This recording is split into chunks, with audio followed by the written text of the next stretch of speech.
अस्सलाम वालेकुम दोस्तों, welcome back to our channel find Urdu. Aneroid aneroid का मतलब है बगैर लिक्विड के प्रेशर मेजर करने वाला।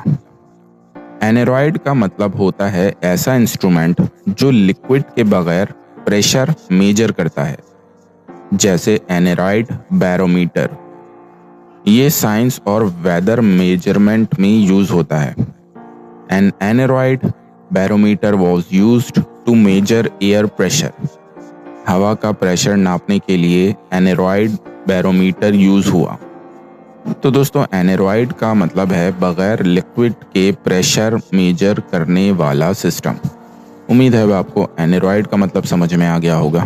मिलते हैं नेक्स्ट वीडियो में। शुक्रिया।